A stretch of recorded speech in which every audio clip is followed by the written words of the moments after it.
Women, if you are stressed out, if you are overwhelmed, if you have recently thought you had a thyroid disorder and mold in your house and chronic fatigue syndrome and what's the other one?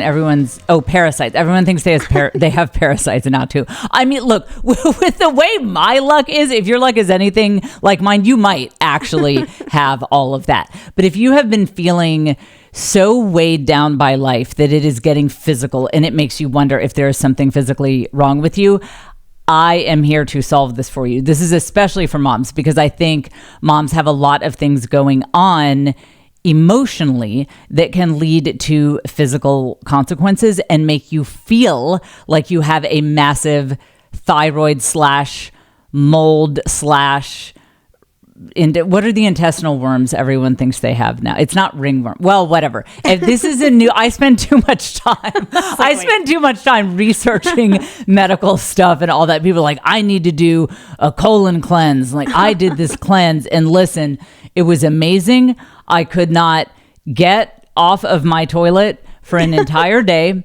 And I am not allowed back in that one Costco, but the cleanse was amazing. And I think we got all the parasites out. And of course, sometimes those things can be real things, but sometimes we are also so exhausted by life that we're looking for any explanation. And the explanation is that you are in a more difficult mental situation than you realize you are. And that is really part of my mission for this podcast, is to help you guys see you're not failing as much as you think you are. You're just in a difficult life circumstance. So that will be the main topic today. As usual, we get to the main topic in the second half of the show. In the first half of the show, there is yet more rap beef news. Ooh. Just when you think that you're like, how much more could be going on, Jen? We are caught up on the Thug trial. We've gone over so many other things. How can there be more rap beef news? This rap beef news trumps them all. This is a world history level win in a rap beef. I don't mean world history, like history of rap beefs. I mean when Caesar finally beat Pompey, which ultimately led to Caesar taking over Rome. I think this win that has just happened in the rap world might be bigger. And if you think I'm exaggerating, wait until you hear what happened. I mean, listen, we need to get a bard in here, like the kings of old used to do. We need to get a scribe up in here to write songs about this rap beef win so that thousands of years from now, people will still be singing of this historic triumph. It's unbelievable what has happened. So we will talk about that. We will also talk about how that relates to my life. Very similar to some of these very big and very high stakes rap beefs. I am in a beef at the yacht club. So we all have high stakes beefs going on in our lives. So I will catch you up on all of that. And again, that main topic about moms and what is dragging you down. We get to that. I shouldn't say second half, at the end of the show. Yeah. I save it for last. There have been times that it really took me quite a while to get there. And guess what? We're doing a Patreon Live this coming Thursday, September 19th at 7 p.m. Central. That is 8 p.m. East, and whatever other times you're in, you can have access to that. 7 p.m. Central. I'm Central Time, so we will speak Central Time. And it will be short because I am watching the football game that night. So I will have you out of there shortly after the football game starts. But listen, I have said before, and I will say it again. How has it taken me this long to figure out that the proper use for my Patreon is to tell you all of the drama of my entertainment industry career that I really can't put out there publicly? I cannot say this on stories. I cannot say this on my podcast because then one of my 2 YouTube viewers might go, tell someone about like what I said. So I'm going to tell you some good news for once I have good news. On Thursday evening, 7 p.m. Central. It will be less than 30 minutes, probably more like 15 minutes. I just want to tell you what happened. The replay will be available, and you get access to these State of the Dumpster Fire live addresses, as well as the replays, and then all of my other fabulous Patreon content when you join at any level. You can join the lowest level, whatever, patreon.com/thisisjen. That's patreon.com/thisisjen. Again, this one is good news. And if you're a skeptic, if you're a naysayer saying, I bet she could probably just say this on the podcast. I mean, she's probably just pushing her Patreon. Just tune in.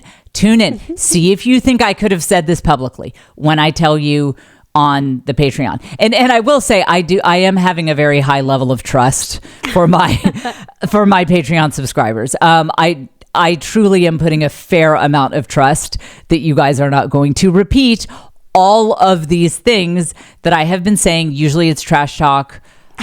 This time it's not. This time it is positive. Jen finally had something good. Well, it's not like in the bag, but it's like, it's one of those, I got a nice, whatever. I'm not going to say anything else. Just patreon.com/thisisjen. Yeah, a State of the Dumpster Fire address. It is this coming Thursday, the September 19th at 7 p.m. Central. That is 8 p.m. East. And I bet other time zones have their own special time as well.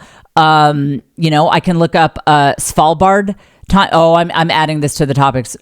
Are you guys, I'm sorry, I've got to get medicated for ADHD, but Caitlin, what does the word Svalbard mean to you? Absolutely nothing. Okay, can you write that down so that I don't forget? Let me remind you guys that I am coming to Pittsburgh, Cincinnati, Toledo, Phoenix, St. Louis, Indianapolis, Chicago, Kansas City, Omaha, and Des Moines. And Caitlin, please play the best tour jingle that has ever been created in the history of humanity. She was dropped by her agent and manager on the same day. Iconic. Now she's entered her villain era, and she's back on tour anyway. Jen Fulwiler. Yes, girl got dropped. Jen Fulwiler. But she just can't be stopped. Jen Fulwiler. This tour is gonna pop. Takes that JFComedyTour.com. JFComedyTour.com.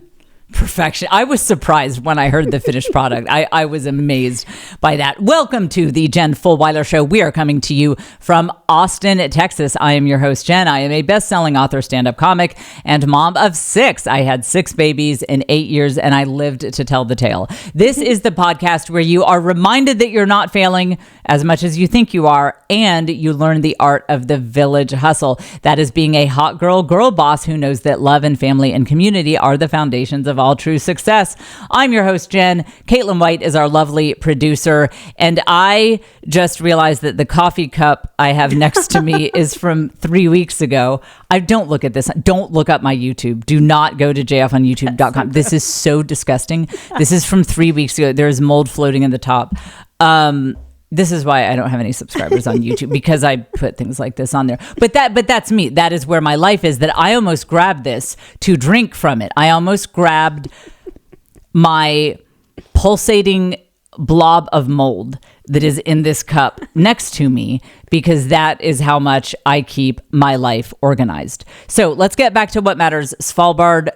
This is a spontaneous topic that I didn't plan to talk about. But there is a woman named Cecilia. Look up Cecilia Svalbard. It just put SV in whatever app you're on. We'll suggest it. She's on all the social media. Svalbard is, I don't want to call it like a godforsaken rock, but it's an island that is way north. Like, it's by the North Pole, and it's north of Finland. It's north of like the northernmost point of Finland.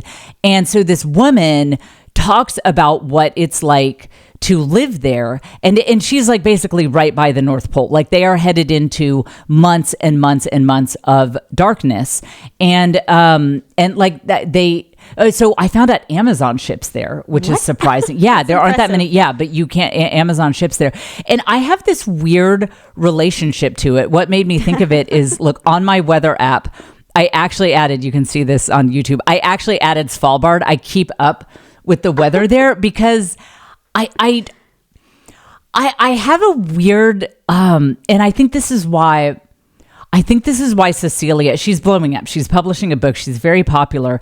And her account is she's like one of the biggest people now on TikTok, Instagram, Facebook. YouTube. I think she's pretty big on YouTube.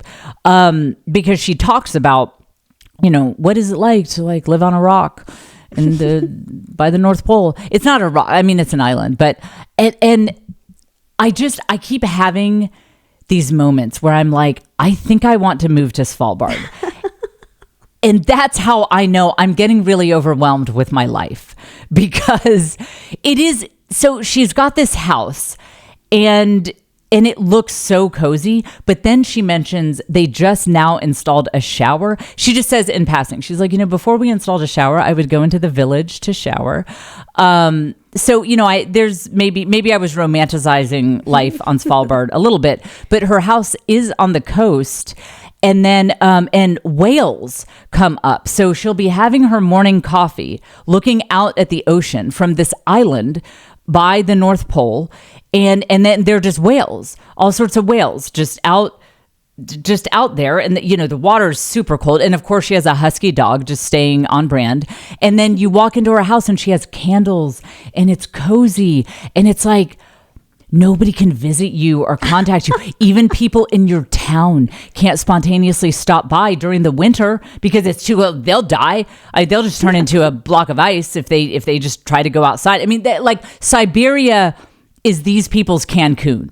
When they do like Svalbard Girls Gone Wild, like they're just going to Siberia where it's only like 20 below, like running around in their bikinis and stuff. So it's interesting. I think that this actually relates to the main topic that we'll get to later. If you have anything like that, where you see one of these lifestyle influencers who has a real wild lifestyle, like there's one woman, to go to the total opposite spectrum, she lives in Costa Rica and they don't have doors or windows on their house. It's like an open air hut. And sometimes I'm like, maybe that's the life for me, being all natural. And, I don't need air conditioner. Like, I forget who I am. I forget that I would have to be airlifted out of there by life flight 48 hours into that experiment. I could actually do Svalbard better if I could just never leave the house and just be, cozy for the dark winter in the house. That I could actually do. But anyway, that is my latest hyperfixation, is Svalbard. And I think it's because I have been stressed out and overwhelmed. I keep stalking this woman's videos and I'm like, I think I might want to live there. I think this is the life for me. And I think I'm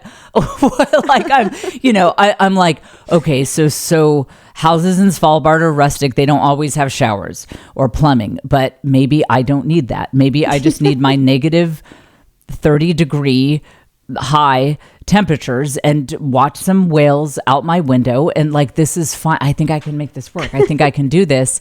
And then I'm like, no, maybe I'm just overwhelmed. Maybe I am just trying to escape my life. And I think that can be a sign when we start really romanticizing the lifestyles we see on Instagram. I think it's just a sign that you need a break.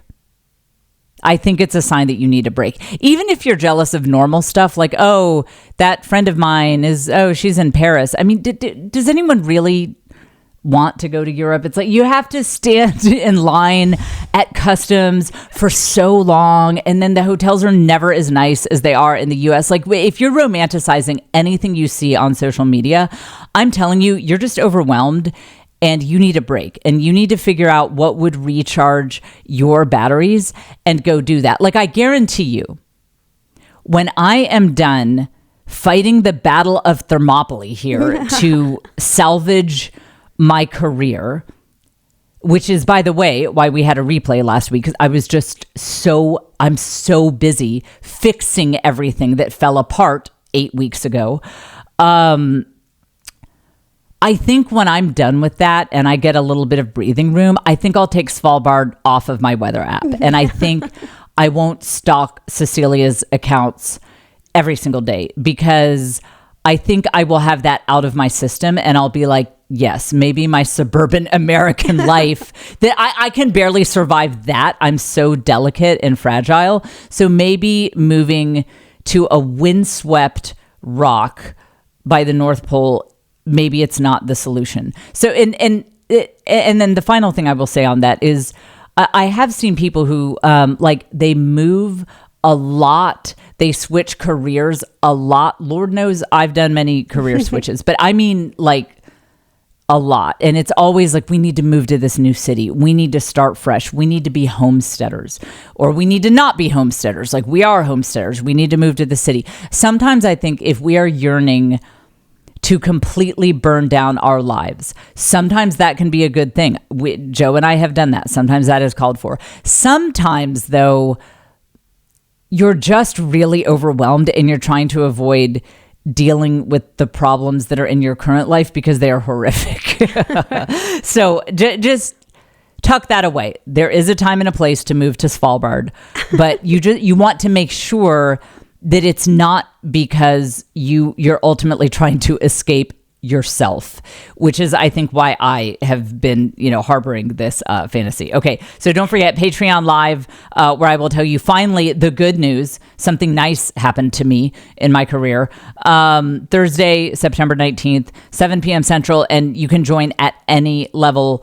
And you'll get all the other stuff that comes with the Patreon, but also my trash talking lives. The last tangent before we get to the very critical rap beef news is while I was researching this rap beef, I saw TikTok keeps showing me astrology stuff. I guess because, yeah. Like, of all things. Right. Like, don't you know I am a Catholic snob? You're so barking up the wrong tree. Because I was atheist to Catholic. So I wasn't into astrology when I was an atheist. I'm not now. Maybe TikTok has heard me talk about where my life is right now and is like, it's got to be the stars. It's got to be that. But I've often thought I always want to mess with astrology people and tell them that my life is dominated by other celestial bodies. Like, man, the Horsehead Nebula, it is ruining my life this week. Like, Your Honor, I would not have committed arson, but the Andromeda Galaxy is in retrograde and it's wacky. It's making me wacky. I just think that would be fun to because who determines with astrology? Yeah. Who determines what celestial bodies it is? Because some of the constellations that you look at up in the sky, I mean, those are stars that are like dozens of millions of light years away. So if they can impact you, then why can't the Andromeda Galaxy? It's a great point. See? Why can't my life be ruled by the Horsehead Nebula? Is this where we get the astrology people to let us know? Yeah, right. Leave a comment on YouTube. Yeah, now I'll get some engagement on YouTube. I make all the astrology people mad. I mean, that is actually an honest question. Yeah, that is. Where do we draw the line with astrology at which celestial bodies have impact on us, I mean, I just feel like the Andromeda Galaxy is out to get me this week, I don't know. Mercury's always in retrograde. Yeah. I sort of, I understand people who think the moon impacts them because the moon impacts the tides. Oh, yeah. So, okay, like that, yeah, and our bodies are 90-something% water. I actually believe that the moon could have an impact. It's a little closer to us than the stars of the constellations that are 40 million light years away. I mean, you could maybe make the case that Jupiter, it does have a big gravitational field and it is in our solar system, but yeah. But yeah, the constellation, I don't know, whatever. Okay, now, you know what? If I ever start doing guests on this podcast, I'll have an astrology person come on and they can explain this to me. Let's get to what matters. Let's get to the main reason that everyone follows this podcast. Hit our special rap beef opening sound effect.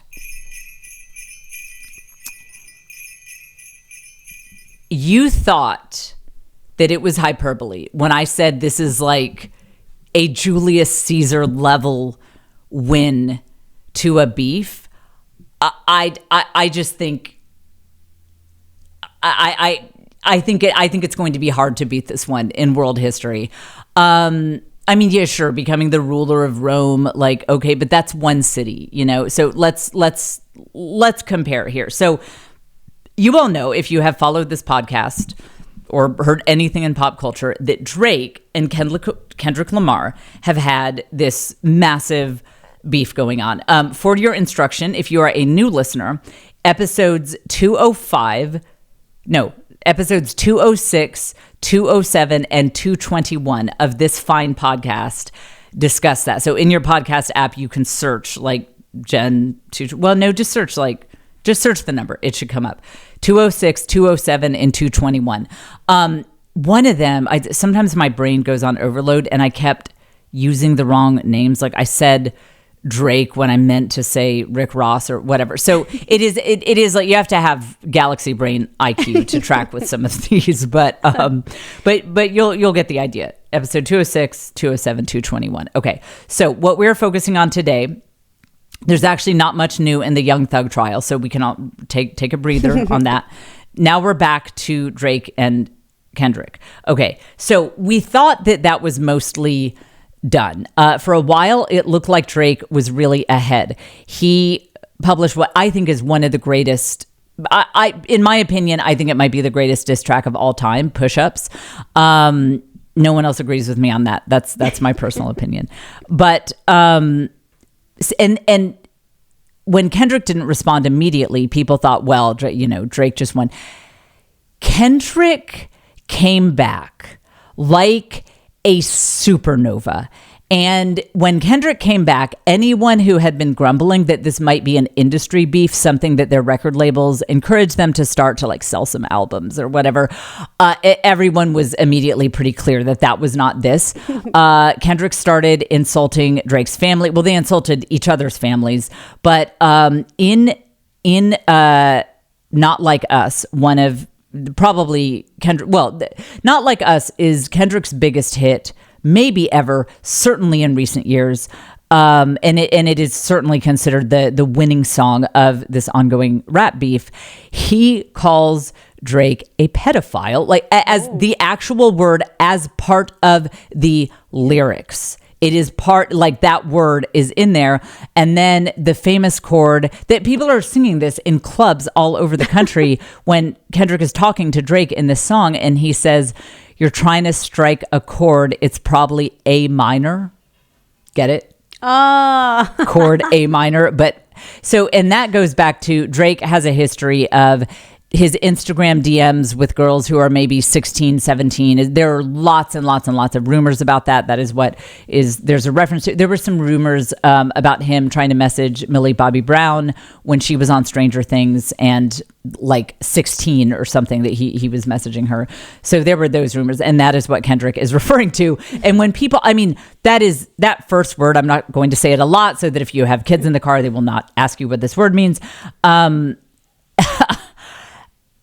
When he started dropping that word in the song, people were like, okay, so this is not an industry plant beef that is just to sell records. So that song, especially Not Like Us, but I mean, Kendrick did so many songs. I mean, there was Meet the Grams, there was Family Matters when he talked about how Drake is not super involved in his son's life. I mean, it was insane. I mean, Kendrick just became so prolific when it came to talking about how much he hates Drake, and especially Not Like Us. Caitlin, will you look up, is it They Not Like Us, or is it I think it's just Not Like Us. Yeah, Not Like Us. Okay. So Not Like Us has broken all sorts of records. It did vastly better than any of Drake's songs. Number one on Billboard, number one on every chart. People are playing it. I mean, it was the song of the summer. It is arguably the song of the year. It has a catchy beat.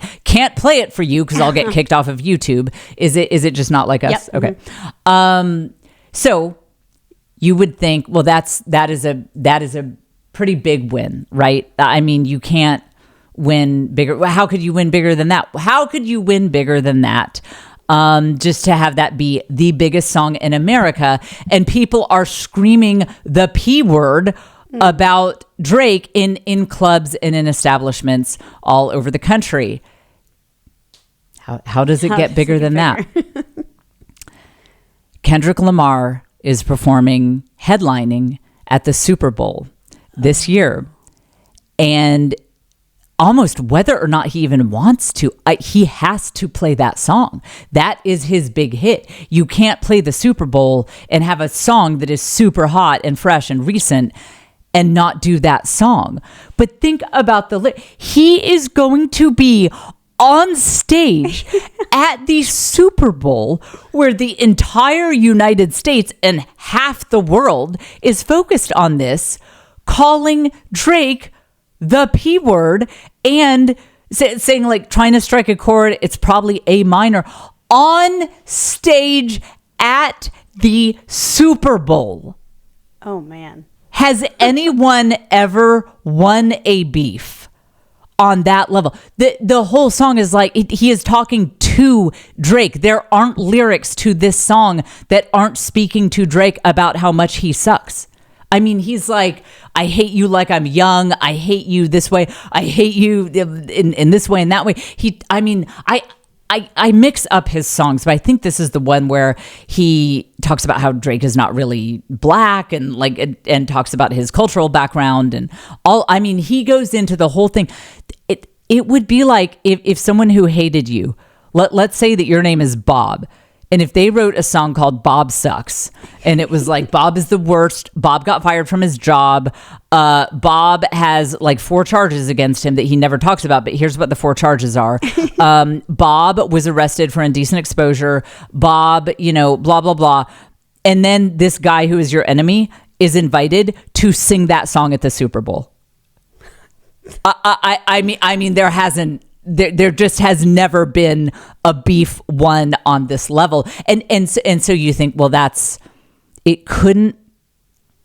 no way that could be more of a victory and more of a devastating blow for Drake and his squad. It's complete. Kendrick is obliged to sing the song that is all about what a horrible human being Drake is in graphic detail with the entire world watching at the biggest event of the year. There's more. The Super Bowl is in New Orleans. Now, when you think of New Orleans and music, what do you think of? Yeah, not the same thing I think of, because no one who listens to this podcast is a hip hop fan. If you're a hip hop fan, you say Wayne. Lil Wayne, he defines New Orleans hip hop. He is one of the most famous recent musicians from New Orleans. Yes, I know there's a very long, great story of many musicians from New Orleans, but in terms of recent musicians from New Orleans, I mean, it's Lil Wayne, and he's done a lot for the city. We like Lil Wayne. Let me tell you, this is a Jen Fulwiler Show podcast thing. We like Lil Wayne. He is Catholic. And now, okay, if you've ever listened to his lyrics, is he fully walking with the Lord and in a state of grace 24/7? Look, I'm not a reader of souls. I don't know. Maybe every single thing he has ever said in one of his songs is metaphor. We don't know. So I'm not saying that he is a devout Catholic. Okay, guys? I'm not, for my Catholic Ghetto listeners, I'm not suggesting him as a speaker for a Steubenville conference. Okay? Little Catholic Ghetto aside there. But he reps Catholicism. He says, yeah, I'm Catholic. And he talks about God and Jesus and, respectfully. So we like him. We like Lil Wayne. Lil Wayne's biggest dream has been to perform at the Super Bowl when it's in New Orleans. Lil Wayne owns the record label that Drake is a part of. Oh.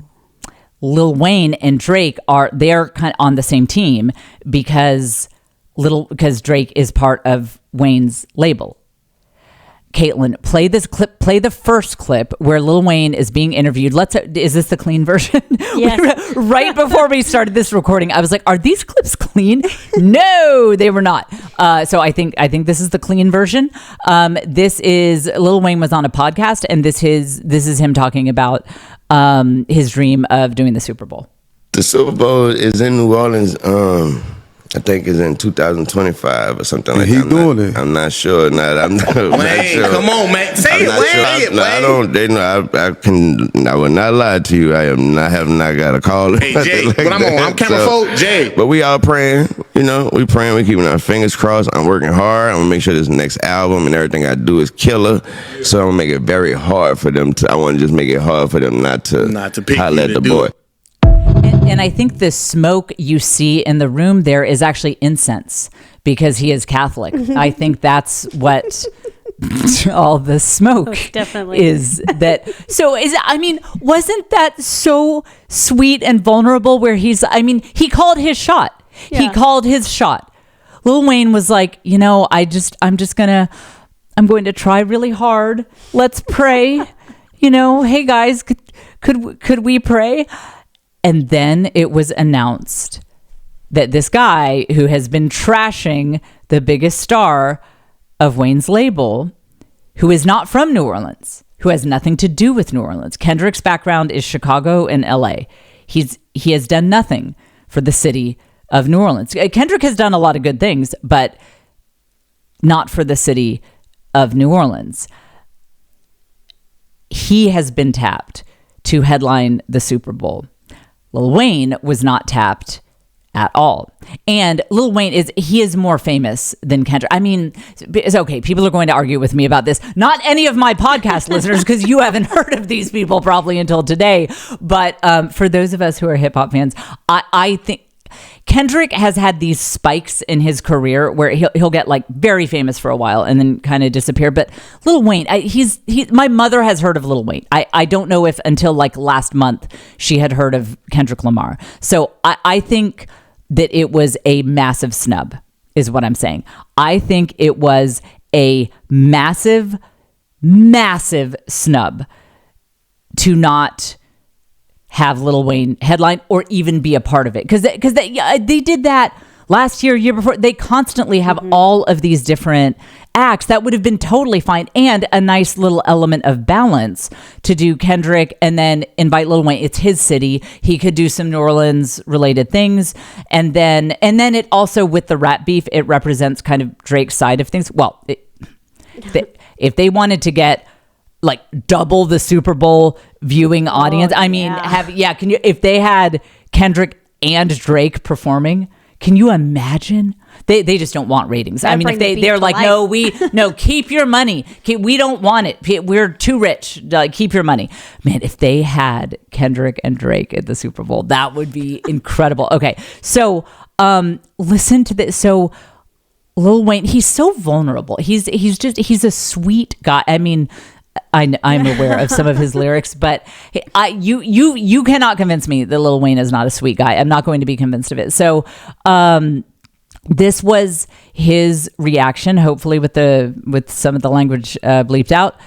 Play the first one, Caitlin, of what he went on to thank his fans, and he was very vulnerable about his reaction, just how it affected him that he was not invited to play at his hometown Super Bowl. Say thank you. I'm gonna say thank you to every voice, every opinion, all the care, all the love and the support out there. Your words turned into arms and it held me up when I try to fall back. That hurt a lot. You know what I'm talking about? It hurt a whole lot. I blame myself for not being mentally prepared for a letdown, but just automatically mentally putting myself in that position like somebody told me that was my position. So I blame myself for that, but I thought that was nothing, I thought that was nothing better than that spot and that stage and that platform in my city. This is very upsetting to me. So Caitlin, call the Super Bowl. Tell them you can pause it. Tell them they made a mistake. I'm very upset. about this. Well, and so just so you understand, the reason he was so upset is because everyone assumed. So Jay-Z is the one who chooses Super Bowl talent. That is pretty much confirmed that he has. Yeah, it is. It's. I mean, some sources say it is 100% Jay-Z's decision, but there's no question that it is mostly his decision. And then the other guys at the Super Bowl just give him a nod. Jay-Z and Wayne, as you know, everyone's like, Jen, we know. they have had their back and forths in the past, but it wasn't that bad. They ended up on friendly terms. They have the same last name. Both of them, their last name is Carter. And so they have that camaraderie there. And so I think, he didn't say this, but I think because Lil Wayne defines New Orleans, and over the long term, he has been more famous than, I mean, the vast majority of people in hip hop, certainly Kendrick.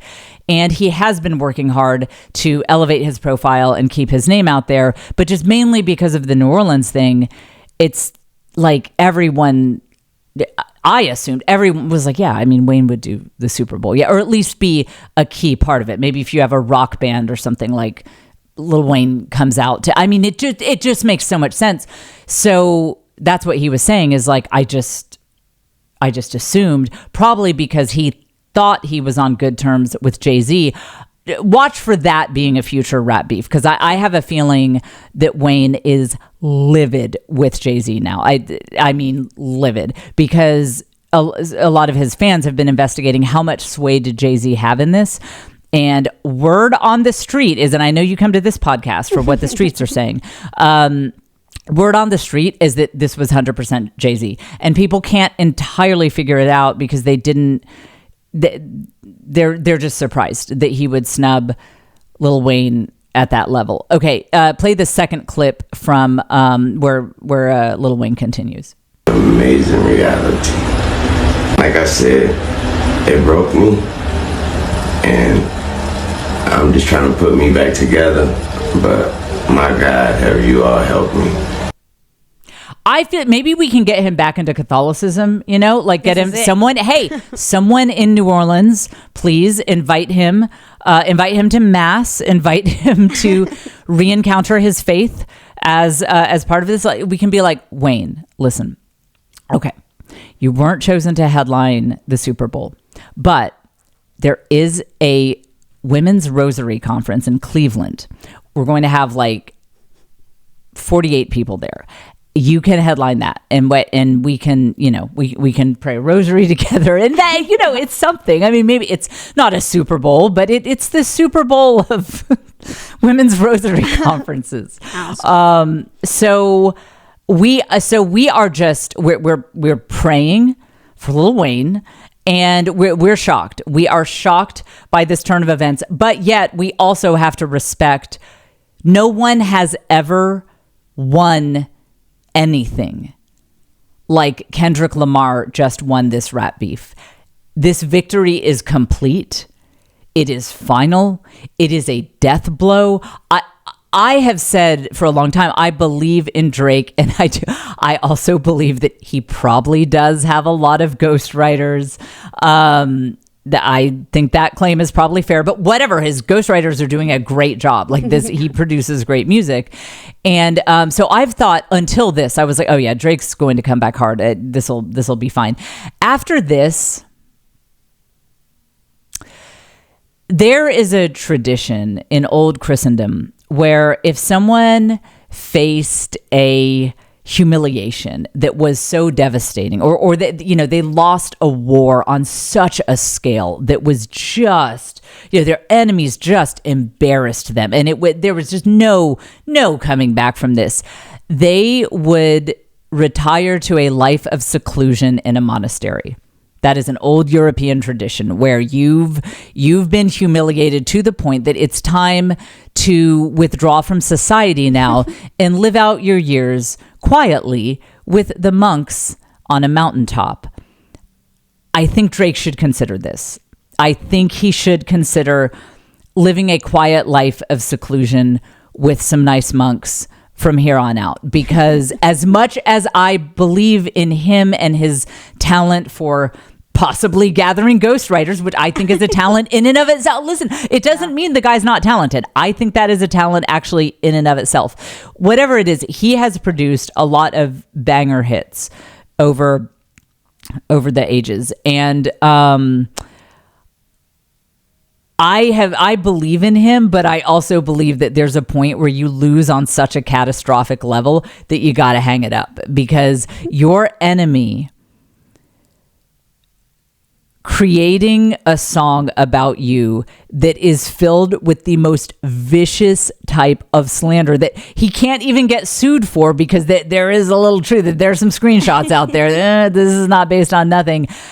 And then performing it at the Super Bowl to snub the guy who founded your record label, which in his own words broke him.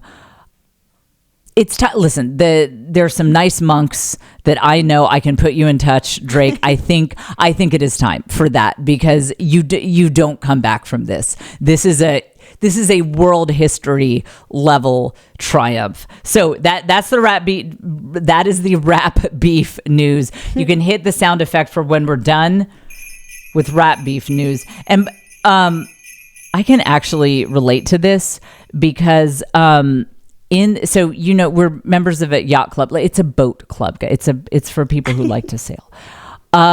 So as you guys know, they do trivia night, and our team, the Narwhals, and Caitlin has been part of this team as well. We have been rolling. We won the second to last time, and then we won this time, and this time it wasn't even that close. Now, because the yacht club is with like really type A people, nobody in that room, of the 12 teams, there's like 5 or 6 people on a team, 12 teams, nobody in that room likes to lose. So now there is this whole beef going on, very similar, identical really, to Kendrick and Lamar, to Young Thug versus the state of Georgia. I mean, very similar things going on. In the official Houston Yacht Club newsletter, they discussed the Narwhals winning record. They came at us, and they have a quote from someone on another team. There's a team called Houston, We Are the Problem. Houston, We Are the Problem says, "We are coming for you, Narwhals." So they, referring to us, the Narwhals, so they better not be planning a three-peat. It's gut check time for our team. We took our eye off the ball. You gotta want it. So they're talking a big game. Oh yeah. Here. And I will say, I mean, I've told you guys before, the most stressful thing I do in my life is trivia night at the yacht club, because you are in a room with the most type A people on planet Earth. Everyone wants to win. Everyone's pretty educated there. And then my husband is super competitive.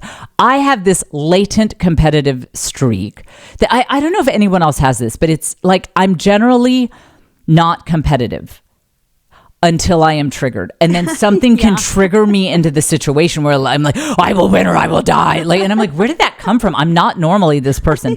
And trivia night does this to me. And it does it to my husband times 10,000. And we had a whole scene. Every time there's a scene, there is a scene at Yacht Club Trivia Night every time. The previous time, it was when the question was, this is a form of like stringing yarn together or something that uses knots. And my husband thought it was knitting. And us women were like, no, that's... what's the word? Crochet? No, not crochet. It's macrame. Mm-hmm. And there were multiple women at the table who were like, it's macrame. But Joe was lord of the pencil, and he wouldn't write down macrame because he was convinced it's knitting. And it's like, you've never knitted in your life. But he's like, no, I'm just knitting. Betsy Ross over here like understands everything about needlecraft. And I'm like, because it was down to a point. I was like, we're going to lose this game. It's macrame. And we are causing a whole scene. So Yacht Club Trivia Night is adding to the number of words that my husband and I cannot say to each other anymore, and you can't say these words in our presence. So macrame, don't say it in our presence, because then it's this whole thing where I won't be able to be like, yeah, macrame, told you so. I told you it was macrame. Because you don't knot in knitting. That's where I said this before, that that Weezer song, if you want to destroy my sweater, hold this thread as I walk away. That is referring to a knitted sweater because there are no knots in knitting. That's why you can unravel it. Macrame. Is that the word? I think that is. Yeah. Well, whatever. I came up with it at the time, and that's what matters. So it'll ignite this whole argument if you say the word macrame in front of me and my husband. So now we have a new one. So for this whole yacht club trivia night, it had been calm, and then they asked the question. They said, "What does the word?" I wrote it down, Caitlin. Caitlin twitches. I know the word. Caitlin twitches. I twitches at this one. Yeah, crepuscular. It said, "What does the word crepuscular mean?" My husband does have a very robust vocabulary, and it is something he prides himself on. So he grabbed the pen, and we were like, "Oh, do you want to collaborate?" And he's like, "I know what it means." And he wrote down "at the end." Well, the actual definition is that crepuscular, they said, when does crepuscular activity happen? And my husband wrote down "at the end." He's like, "I don't need input. I just know this is right." And he just kind of spoke for our team. Well, the answer they were looking for is during twilight, during sunset. And my husband was like, "Oh, that's interesting. I didn't realize that was the more specific definition." And then he let it go. In an alternate universe, in this universe, he lost his mind. He was going in to the Latin, not just the Latin root, but like if you go into what was the language that prefigured Latin? It's like the Etruscans had a word that meant, because if you look it up in the dictionary, it means like sunset, but there's a deeper. If we go into the runes, there is a cave in Italy where there are some runes that were carved by druids. And if you read those, crepuscular means at the end. That is the more broad term. And then he's quoting like Evelyn Waugh. He's quoting who else? That's what I said. Didn't I just say okay, he's walking in now. Wait, come here. Wait, Joe. Didn't I say Evelyn Waugh? Oh, I didn't. Yeah. And Evelyn Waugh had what? A book where he said crepuscular? Like everyone does, right? It's like everyone has a book where they say crepuscular. Not me. It's subliminal. I gave you that analogy. No. Subliminal is the same kind of word. It's a mathematical word that has a double meaning. Oh, right. Yeah. He's talking about how subliminal means like subliminal. What does liminal mean? Well, a limit is a limit, right? So subliminal A limit is a limit. below the limit. This is I live with this person. Like we are like this is a normal conversation in our house. A limina is a limit. We all know it means, you can't We all know. perceive it. Yeah. It has a Well, what we all know is that it means we're like limina. It's a limit. Like that's what we all think. No, if I say subliminal message, I'm kidding. right? Yeah. And so crepuscular is the same. Okay. It has a double This is a good podcast episode. Okay. But this is how obsessed he is. I didn't even know he was here. And the door just opened. The poltergeist door of this studio flies up. There's either a dog barking, a cat meowing, kids screaming. Yeah, that's right. The word crepuscular is how you summon my husband. I'm telling you, wherever you are right now, whatever part of the world you're in, if you are in Svalbard, if you say the word crepuscular 3 times, my husband appears to debate its definition with you. That is how it works. I'm going to make crepuscular merch. Yeah. And I was trying to settle him down because we were about to have a whole thing. And people are staring at us. And I said, listen, I know Evelyn Waugh said something like crepuscular and it's at the end, but I think he meant like it was an analogy for twilight. It was an analogy for the sun going down. It was like the crepuscular part of someone's life. And Joe's like, yeah, at the end. And I say, I know, but I think he meant like the sunset of someone's life. So, okay, so here's where it really unraveled is there's a huge rule. You cannot have cell phones out during trivia night because you could be cheating. We were now in the next round. Everyone has forgotten, everyone except for Joe has forgotten about this term. He gets out his phone and is going deep into, well, then he looks up subliminal because like this is the exact same thing. So he's looking up subliminal, and then we realize he has his phone out. We're going to get debunked. They're going to say that the narwhals cheat because that's always how it is. It's like with Drake, with the narwhals, with the Kansas City Chiefs. You know, it's like all of us winners, we're so much alike. We have so much in common that people accuse us of cheating because of our winning history. And I was like, oh, they're going to try to take this win away from us now.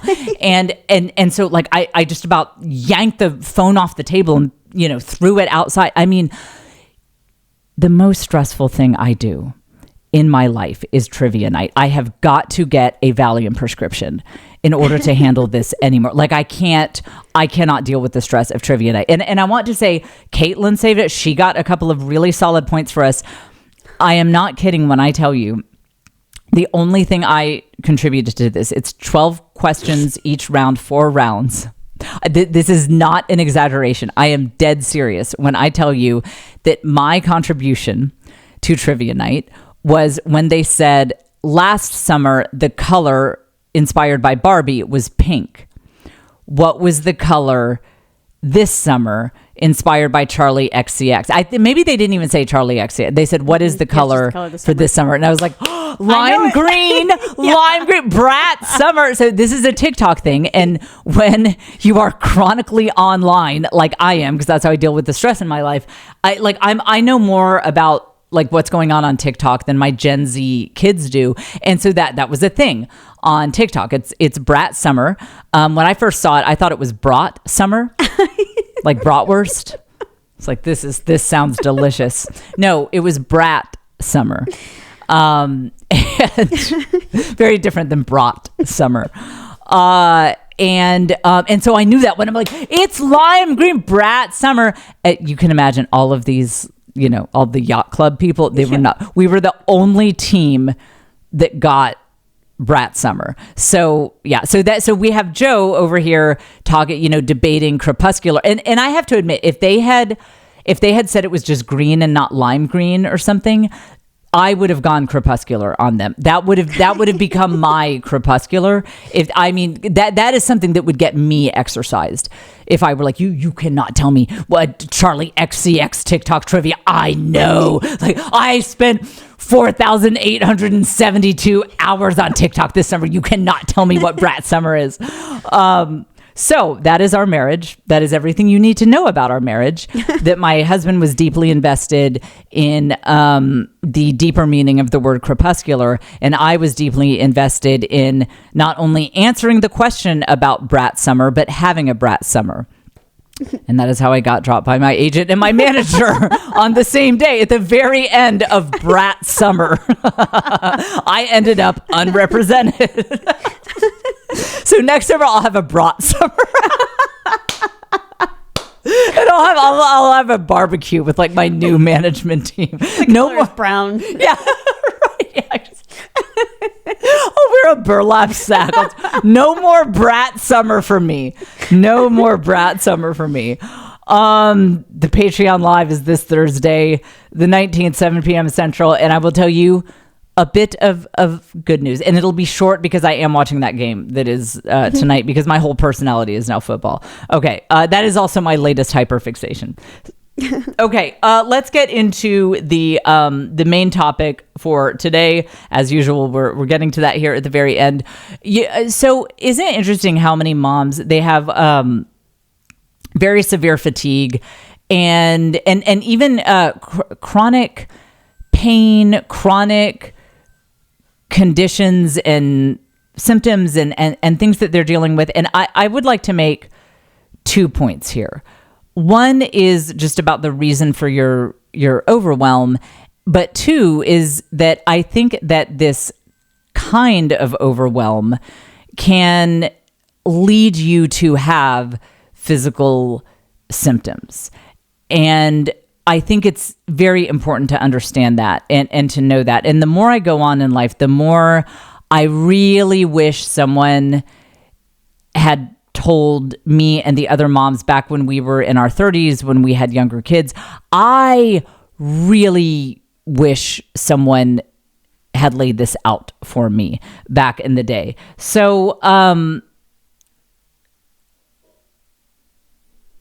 the crux of this issue, I think, is that, especially for people who listen to this podcast, a lot of times among our friends and family, and certainly if you have any kind of online presence, you stand for something to other people. You probably stand for, they would probably describe you as having family values. You are pro having a family, and you like having kids, and you do mom stuff, and maybe you're a person of faith, and you see kids as a good thing, not only just, because that's how you see kids, but that's kind of part of your faith culture and that whole thing. And you're kind of known for that, and it comes to define you. And this is something that was very much a salient part of when I was in the baby and the toddler years, because I didn't come from a culture that was big family culture or religious. A lot of people did not understand our choices, and I was criticized for it a lot. I will never forget a conversation I had. I think I had 4 or 5 kids at the time, and I was talking to a friend of mine who had about the same number of kids, and she said, I swear the hardest part of having kids is having to tell people.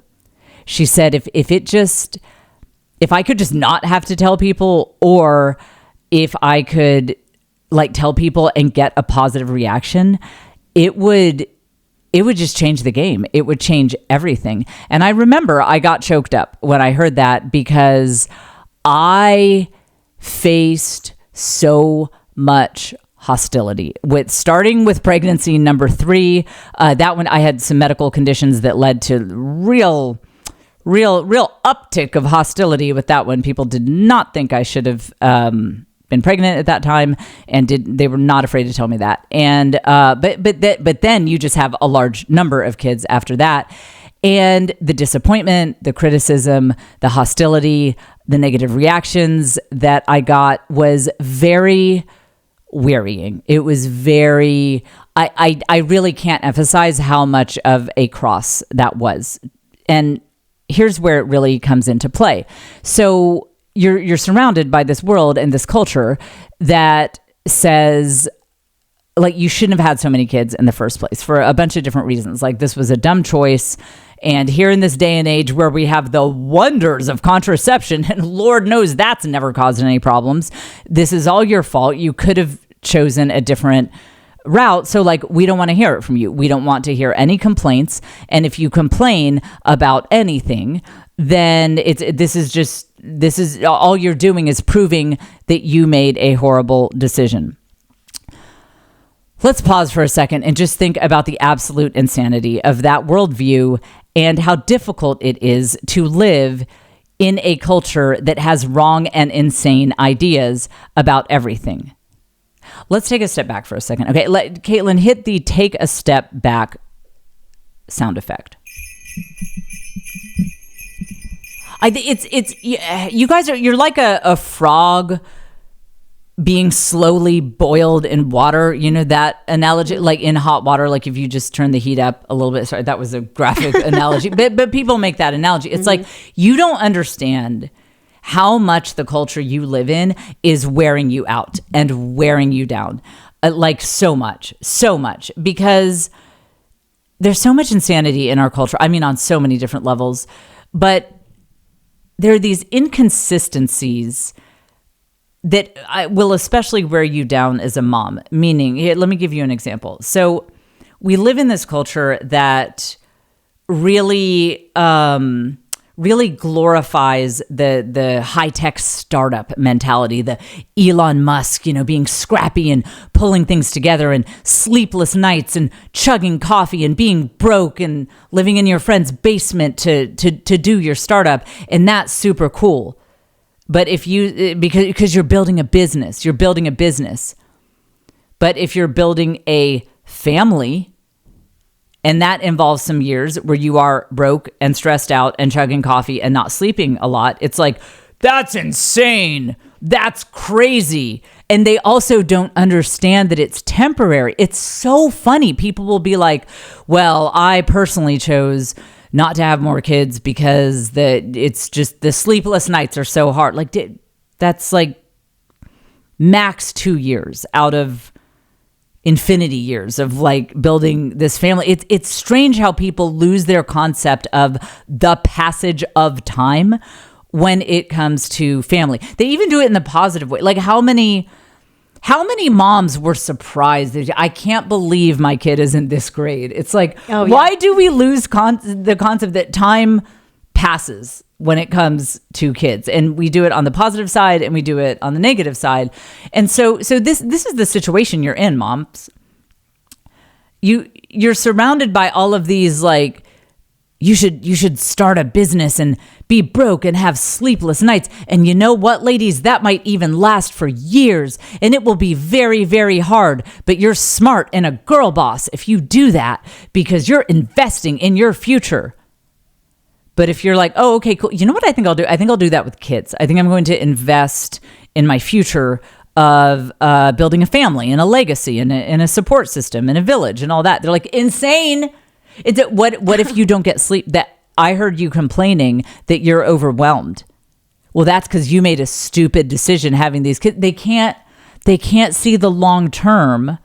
They can't see what you're building towards like they do with startups, like they do with business. It's so funny. It's like, do you guys know where adults come from? Do you know that adults it's like they're born as babies and then and that's like, because like one day you'll have these babies that are stressing you out will be adults.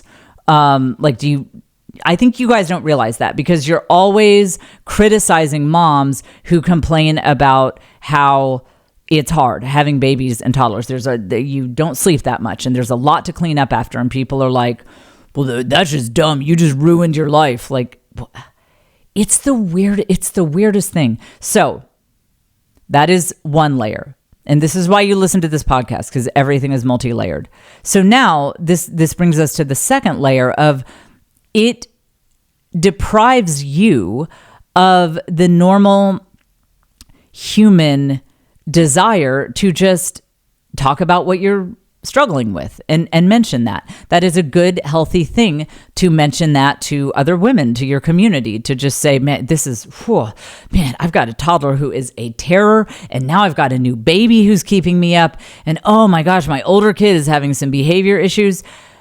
In any society that had not spent the past 50 years smoking the proverbial crack pipe before creating its worldview and moral code, they would just be like, yes, that's life. And you're building a family, which is an objectively good thing to do. It is objectively a smart thing to do. Totally understandable path in life. And yeah, girl, it's hard. And you're a girl boss making smart choices, just like the entrepreneur over there, just like the next Elon Musk, who is, also tired because he's building something and doing something glamorous. You're also doing something smart and hard and glamorous because you're building towards this great future. But no, nobody can see that because we're talking about babies. And so if you were to say on Instagram, like, oh my gosh, is, having a hard time and lay that out, they'd be like, well, that's all your fault. That's what you get. That's what you get. Shouldn't have had so many kids.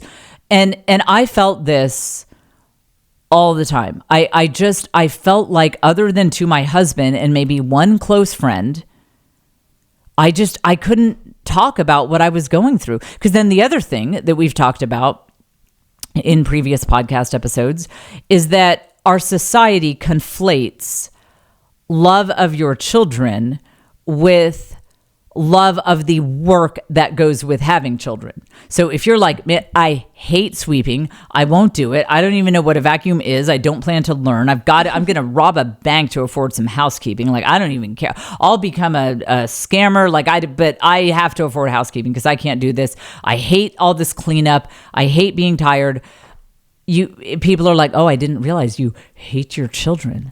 I didn't realize that you hate being a mother. And I think that's sad. It's like, listen, I'm going to speak real slowly, society. Okay. So I want everyone in society to listen. Okay.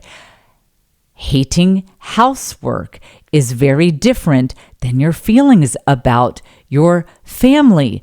cleaning up vomit out of a shag carpet is a different thing. The way you feel about that is different than the way you feel about the person who created the vomit that is now in the shag carpet.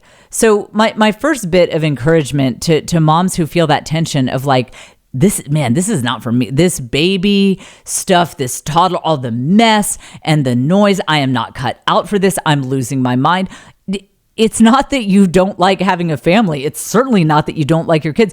You're not a bad mom. You're just poor. Have you seen those pictures of like Kylie Jenner before and after when she was a very lovely but more normal girl next door looking girl, and now they're like, you're not ugly. You're just poor. You're not a bad mom. You're just poor. Think like, how much would you be enjoying motherhood right now if you just had 2 nannies for each kid? Oh. And a live-in housekeeper? Would you not just feel amazing about motherhood? You would. You'd be fine. Yeah. And by the way, plenty of women in human history have had that, whether it's wealthy women, royal women, or again, women in villages. They did work very hard, but it was in a community sort of way. And so you would have your elderly aunt and your grandmother living in your hut with you. They would not be as able-bodied. They're not able to do the same things you do. So they would like hold the baby. They would take care of a toddler while you go out and you get the water and whatever. So, I mean, most women, and the vast majority of women in human history had some kind of assistance with this baby toddler stuff. And today, since we don't have villages, frankly, you got to have money. You got to kind of hire your village. And so, and if you don't have that kind of money, this is not to discourage you. I think it should still be encouraging to realize it's not that you don't like your family. It's not that you don't like kids. You don't like the work that comes with it. And you live in a very stupid society that has nothing figured out, has zero figured out, and confuses these two things, confuses the work of running a house with loving the people in it. It is totally fine to say, man, this crap is not for me. I'm not good at it. I don't like it. But I love my family to pieces. But it just sucks for us moms that you can't complain about how you're struggling with the work that comes with family life, because people will read it as you don't love your kids, or they'll be like, well, you shouldn't have had these kids then. You shouldn't have had these kids. Because, now that we see children as this like lifestyle accessory that you order from the local clinic, it's very much seen as this opt-in choice, not just like something children are a natural part of life. If you're blessed with that, if you're married, if you're blessed with that, you'll probably have kids. It's a natural, normal part of life. Some people are more cut out to deal with it than others, and we all just make it work. That's like the traditional way of seeing kids. But now it's like this it's like ordering a meal at McDonald's. Like, don't order it if you're not ready for it. And so you'll have those people coming down on you. So to take it back to feeling tired and feeling pain and things like that, I really think that's why a lot of you guys are exhausted and have some pain and things like that. Read The Body Keeps the Score. Read that book and whatever Amazon recommends that's similar to it. Watch some videos here on YouTube. Maybe I'll do better in the algorithm because I'm shouting out, just go while you're here watching my YouTube channel and subscribing and liking and sharing. Type in somatic experiencing release emotions or something like that. Ignore the hippies. If anyone has like crystals and tie-dye and is talking about astrology, ignore those. But some people are really, they have really good stuff on that. And what they talk about is how when you have emotions that are forbidden to you, you will end up in pain and fatigue so fast. And I think the listeners of this podcast are real candidates for ending up in that situation, because they feel like they can't admit what they're really struggling with for the reasons that I've talked about. The society around them being like, well, you shouldn't have had these kids, or saying you don't like sweeping, you don't like mopping. Wow, I can't believe you hate your children and wish you'd never become a mother. So we've got that insane worldview on this side. But then let's face it, the religious people can be just as insufferable because there's so much virtue signaling, so much. Like personally, hey ladies, if I can get real here on Instagram today, I just wanted to say, because you guys know I'm all about being real. I just wanted to say, I only did 2 hours and 40 minutes of prayer time with my kids this morning. And it's because I'm real, I'm going to admit that. And hey, we are not all perfect. I admit my flaws every day. I got 1 day behind on laundry and I didn't even fold all the socks. I didn't, and I'm just going to be real because it's real. And then you're around all these like religious influencers who are lying about everything all the time and like virtue signaling. So then you can't admit to them that you're having a hard time, because then it's even worse because they're like, you're not right with God. Like you're going to hell if you don't like sweeping and doing the 5 hours of prayer time in the morning or whatever. That's why you guys are in chronic pain. I'm telling you, because you can't express what your real relationship is to housework and to just maybe not even housework, but just some of the difficulties of having kids, because the religious people will tell you you don't love the Lord and you're not pro-family and you're not standing for the right things in life. And then the non-religious people will tell you shouldn't have had any of these kids in the first place and this is all your fault. And they'll also agree that you don't love your kids. Like the sort of meeting of the religious people and the non-religious people. Like if she does not like being woken up 4 times a night and cleaning up messes that will then later be destroyed all day, she doesn't love her kids. That's just very sad. So now does it now start to make a little bit of sense why so many moms, they have pain and they have fatigue and they have all of these struggles because they have all of these feelings and there's no safe space to let them out.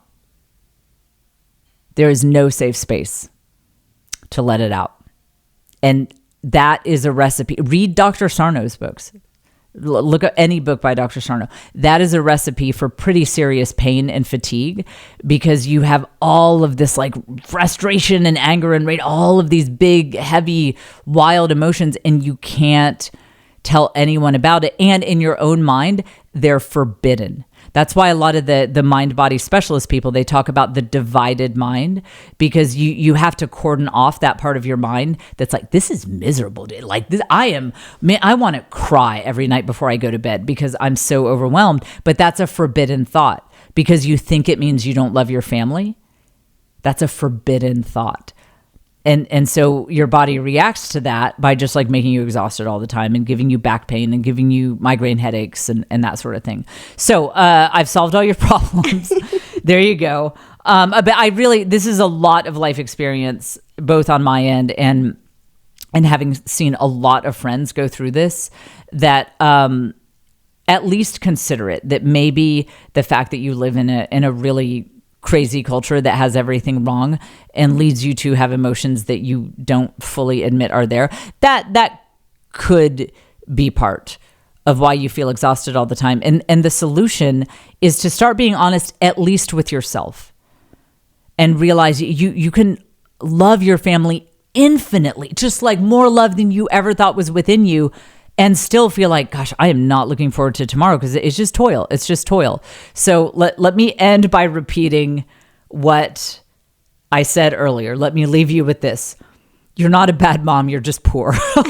If you had all the help you need to take so much of this work and the struggle off your plate, if you had the village of, the sister, the aunt who could have the hard conversation with the teen and someone to help you clean up a little bit, you would be feeling great about life. You're not doing anything wrong. It's not that you don't love your life enough. It's just that you don't have the resources you need. That is your only problem. And start by admitting that to yourself, even if you can't admit that to the people around you. That is it for this fine episode. We are doing the Patreon Live Thursday, September 19th, 7 p.m. It will be quick. I just want to share some good news with you, and the replay will be available. If you cannot make it live, patreon.com/thisisjen. And then, of course, get tickets to my tour, jfcomedytour.com.